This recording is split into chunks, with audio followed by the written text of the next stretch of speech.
बहनों और भाइयों, आप देख रहे होंगे समाजवादी पार्टी और कांग्रेस का चरित्र तो रामद्रोही है।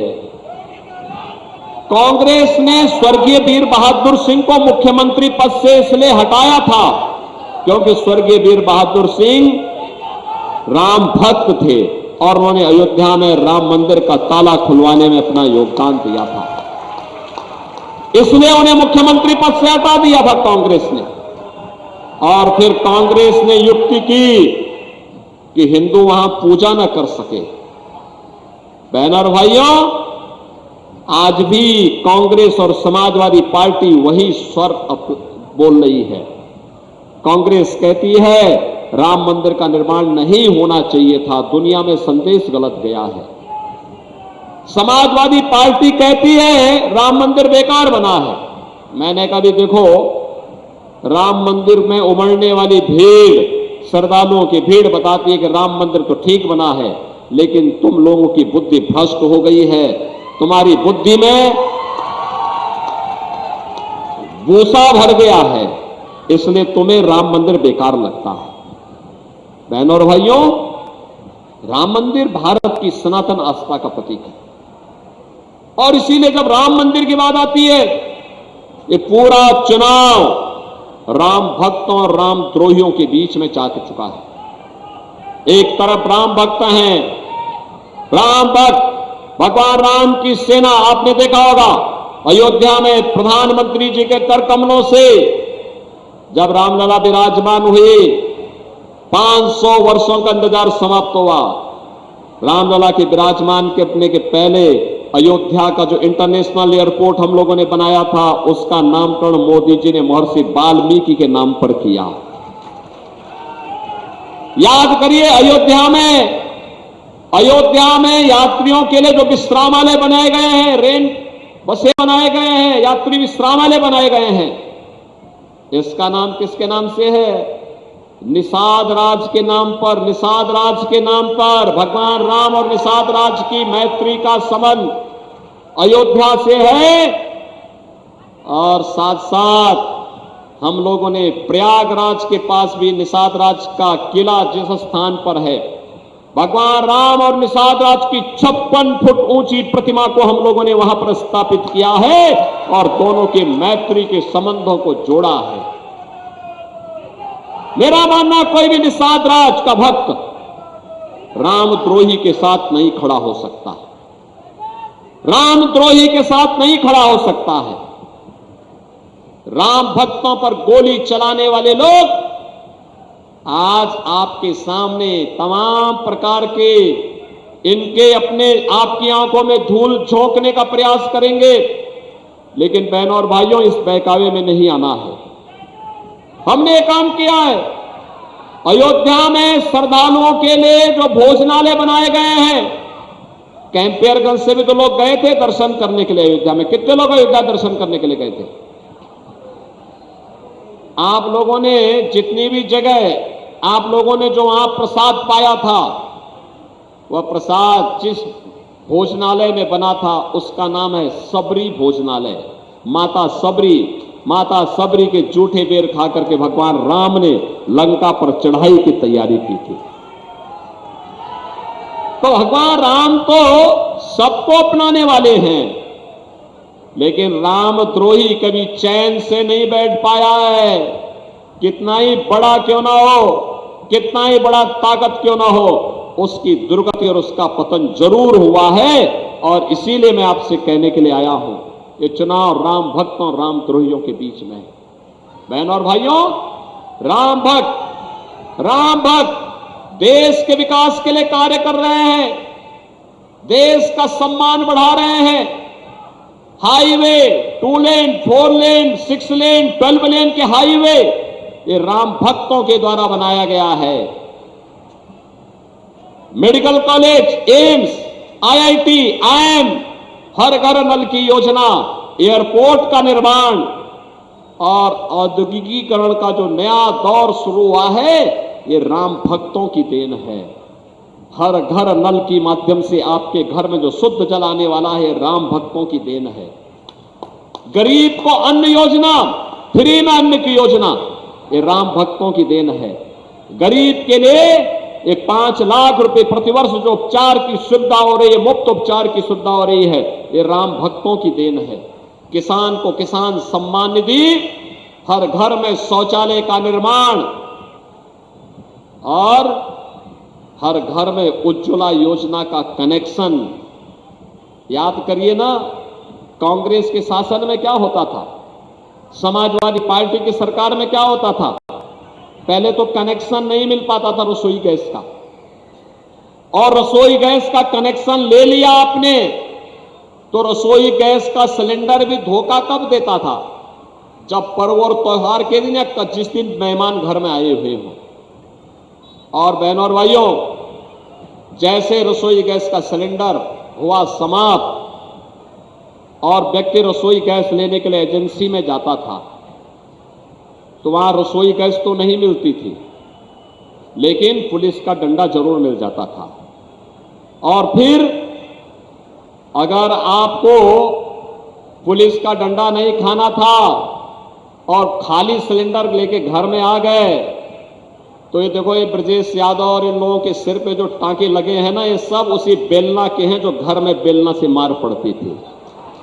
बहनों और भाइयों, ये हाल होता था। आज कम से कम 10 करोड़ लोगों को फ्री में कनेक्शन भी दिया है, और जितना रसोई गैस जलाना है आपको रसोई गैस की कमी कहीं नहीं पड़ सकती है, यह राम भक्तों के कारण। बहनों और भाइयों, याद करिए, 4 करोड़ गरीबों के मकान बन गए हैं, और मोदी जी ने कहा है 70 वर्ष से ऊपर के प्रत्येक बुजुर्ग को 4 जून को जब फिर से राम भक्तों की सरकार बनेगी देश के अंदर, और फिर एक बार मोदी सरकार बनेगी, तो तब 70 वर्ष से ऊपर के प्रत्येक व्यक्ति को प्रतिवर्ष 5 लाख रुपए का आयुष्मान भारत का कार्ड उपलब्ध कराएंगे उपचार के लिए। जितने गरीब बचे हैं, जिनके पास अपना मकान नहीं है, उसको भी एक एक मकान देंगे। बहनों और भाइयों, एक तरफ राम भक्तों के द्वारा किया गया ये प्रयास, और दूसरी तरफ रामद्रोहियों के समय क्या होता था, समाजवादी पार्टी की सरकार प्रदेश में थी और केंद्र में कांग्रेस की सरकार थी। गरीब भूख से मरता था, किसान आत्महत्या करता था, नौजवान पलायन करता था, बेटी और व्यापारी सुरक्षित नहीं थी, गरीब को मकान नहीं मिलता था, पानी की कोई व्यवस्था नहीं थी, इंसेफ्लाइटिस जैसी बीमारी से मासूम तड़प तड़प करके दम तोड़ता था, और आतंकवादी घटनाएं होती थी। अयोध्या में राम मंदिर पे आतंकी हमला हुआ, तब समाजवादी पार्टी की सरकार थी। काशी में संकट मोचन मंदिर पर हमला हुआ, तब समाजवादी पार्टी की सरकार थी। दिल्ली, मुंबई, अहमदाबाद में आतंकी विस्फोट हुए, तब कांग्रेस की सरकार थी। लगातार ये घटनाएं घटित होती थी और हम संसद में इन मुद्दों को उठाते थे। तो बहनों और भाइयों, सरकार क्या कहती थी, कांग्रेस की सरकार कहती थी कि आतंकवादी तो सीमा पार के हैं, और आज मोदी जी के नेतृत्व में आतंकवाद और नक्सलवाद समाप्त। और अब तो अगर पटाखा भी जोर से फट जाए तो पाकिस्तान सफाई देता, कहता साहब मेरा हाथ नहीं है। ये ताकत है देश की। ये जो परिवर्तन हुआ है, ये परिवर्तन मोदी जी के कारण हुआ है।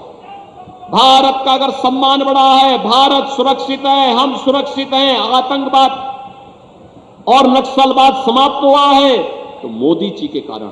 और बहनों और भाइयों, मैं आपसे यही कहने के लिए आया हूं, एक तरफ मोदी जी के नेतृत्व में सुरक्षित भारत, सम्मान प्राप्त कर रहा भारत, आतंकवाद और नक्सलवाद से मुक्त भारत, विकास की नए नए प्रतिमान स्थापित करने वाला भारत, दुनिया की एक महाताकत के रूप में बढ़ता हुआ भारत है।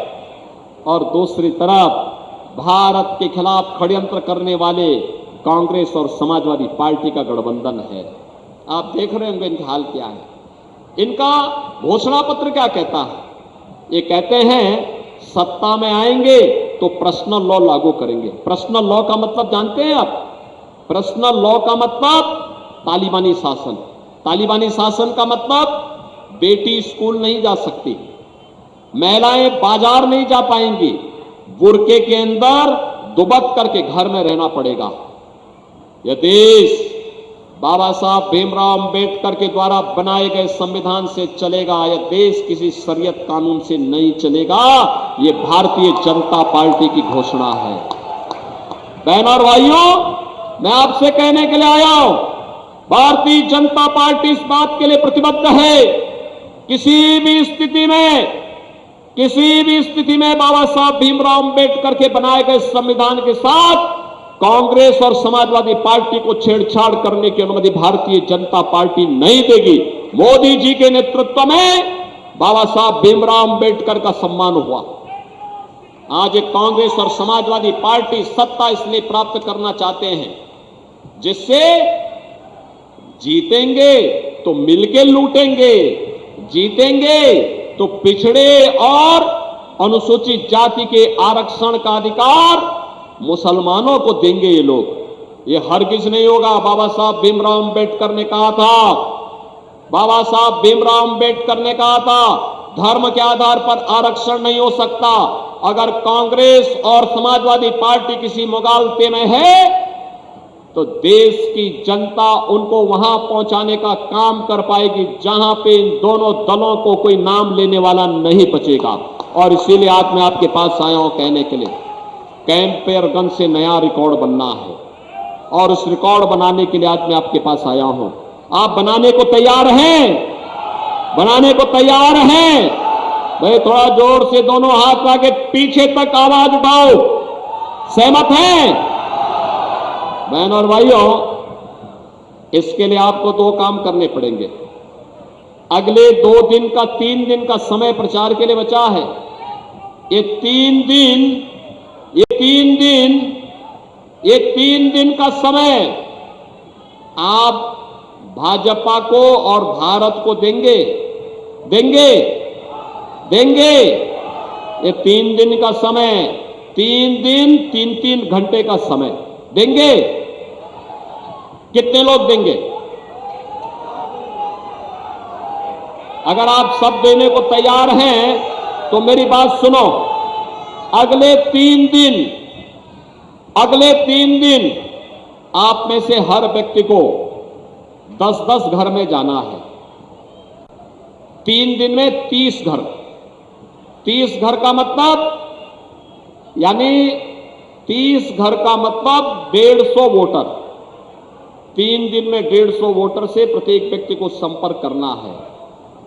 मोदी जी का भी और योगी जी का भी संदेशा लोगों को देना है और कहना है आत्मनिर्भर और विकसित भारत के लिए, राम राज्य की संकल्पना को साकार करने के लिए, मोदी जी को फिर से प्रधानमंत्री बनाने के लिए, कमल खिलाने के लिए रवि किशन को जिताना है। बोलेंगे, लोगों को सहमत करेंगे, रवि किशन भारी बहुमत से विजयी बनकर के जाएंगे। लेकिन तब जब ये 150 वोट जिनसे आप संपर्क करेंगे अगले 3 दिन के अंदर, इसको मतदान केंद्र में ले जाकर के मतदान भी करवाना है। करवाएंगे। 10 बजे तक मतदान करवा देना है। 1 जून को कराएंगे। सहमत हैं?